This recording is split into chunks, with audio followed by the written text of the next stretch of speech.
I discovered my gifts when I was very young, around about childhood, but didn't really know that they were part of something that was particularly unusual. I assumed everybody knew about everybody else's thoughts and feelings.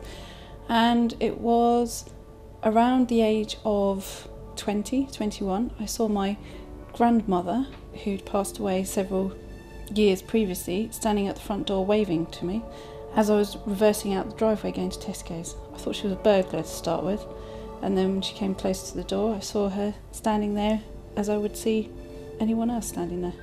She kind of pestered me for quite a few months afterwards, and I began to go through all kinds of different experiences, and I thought, well, this is all a bit odd.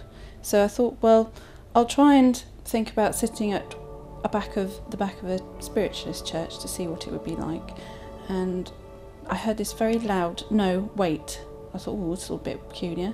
So I did, and then flicking through the cinema listings one day, I saw this little tiny ad for psychic development classes, and I started to go. And I went for twice a week for a couple of years, and then after a while they asked me to teach for them.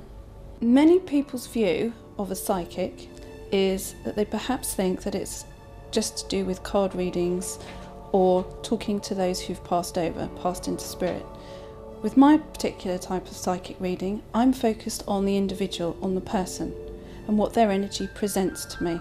Now, some of these things are semi-conscious, and some of these may be part of their unconscious world. These are the things that they don't know. Now, how I approach that is I view what is called their energy field, and I view it from the present moving forward.